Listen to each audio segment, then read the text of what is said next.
নমস্কার, স্বাগত জানাচ্ছি ফ্লেভারস অফ কলকাতায়। সাথে আছি আমি নন্দিনী। আমার আজকের রেসিপি আলু পোস্ত। এই আলু পোস্ত আমরা সবাই খেতে পছন্দ করি, আর বানানোও কিন্তু খুব সহজ। সবাই আমরা এই আলু পোস্ত বানাতে জানি, তবে আমি কিভাবে বানাই সেই রেসিপিটাই আজ আপনাদের সাথে শেয়ার করব। বিউলির ডালের সাথে এই আলু পোস্তের কম্বিনেশন কতটা সুন্দর লাগে খেতে আমরা বাঙালিরা সবাই জানি। এটা আমাদের খুবই পছন্দের একটি খাবার।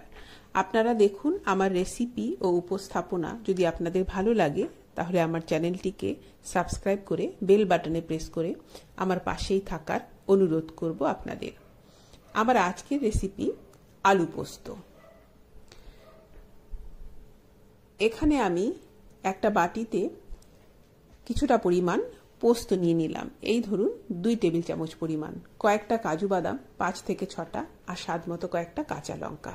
শিলনোড়ায় বেটে আমি একটা পেস্ট তৈরি করে নেব।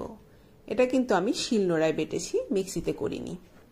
এখানে কড়া বসিয়ে দিয়ে দিলাম কিছুটা পরিমাণ রাইস অয়েল। তেল গরম হয়ে গেলে ফোড়নে দিচ্ছি 2টো শুকনো লঙ্কা আর কিছুটা পরিমাণ কালো জিরে।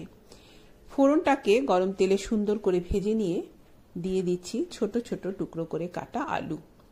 আমি এখানে 4টে মাঝারি সাইজের আলু ব্যবহার করেছি। এই আলুর পরিমাণ করে আমি 2 টেবিল চামচ পরিমাণ পোস্ত নিয়েছি। এখন কিন্তু কোনো লবণ দেব না। ফ্লেমটাকে বাড়িয়ে দিয়ে আলুগুলোকে একটু সোনালি করে ভেজে নেব।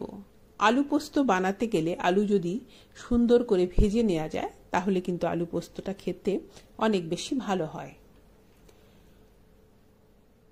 আলু যখন সোনালি করে ভাজা হয়ে গিয়েছে তখন আমি এখানে দিলাম পরিমাণ করে কিছুটা লবণ।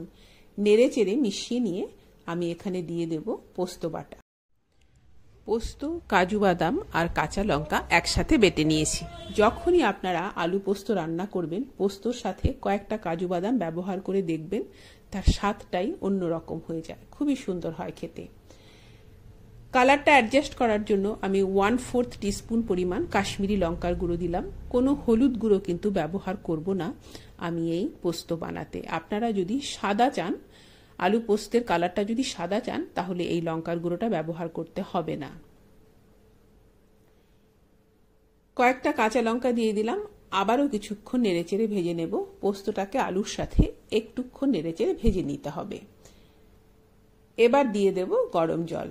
অনেকটা সময় ধরে আলু ভাজা হয়েছে, আলু কিন্তু প্রায় সেদ্ধই হয়ে গিয়েছে, খুব বেশি জল দিতে হবে না।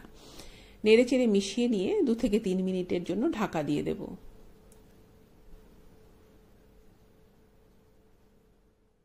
বিউলির ডাল আর আলু পোস্ত খেতে যে কত ভালো লাগে আমরা বাঙালিরা সবাই জানি, আর আমরা সবাই এই খাবারটা খেতে পছন্দও করি। এক একজন এক একভাবে এই আলু পোস্ত বানান। আমি কিভাবে বানাই সেটাই আপনাদের সাথে শেয়ার করলাম। আমি সব সময় বলবো আপনারা পোস্তর সাথে কয়েকটা কাজু বাদাম বেটে নেবেন, খুব বেশি না, অল্প পরিমাণে, তাহলে কিন্তু পোস্তর স্বাদটাই অন্যরকম হবে। 2 থেকে 3 মিনিট পরে ঢাকনা খুলে আমি এই পোস্তর মধ্যে দিলাম, আলু পোস্তর মধ্যে দিয়েছি পরিমাণ করে আরও কিছুটা লবণ, একটু মিষ্টি, আর দিলাম কিছুটা কাঁচা সর্ষের তেল, এই 1 চা চামচ পরিমাণ। খুব বেশি কিন্তু শুকনো করা যাবে না, আলু যেহেতু জল টেনে নেয়, সেই জন্য এই রকম যখন একটু মাখো মাখো থাকবে তখনই আমি ফ্লেমটাকে অফ করে দেব। এটা ঠান্ডা হয়ে গেলে আরও অনেকটাই শুকনো হয়ে আসবে। এর থেকে বেশি শুকনো করলে কিন্তু পরে ঝরঝরে হয়ে যাবে, যেটা খেতে মোটেও ভালো লাগে না।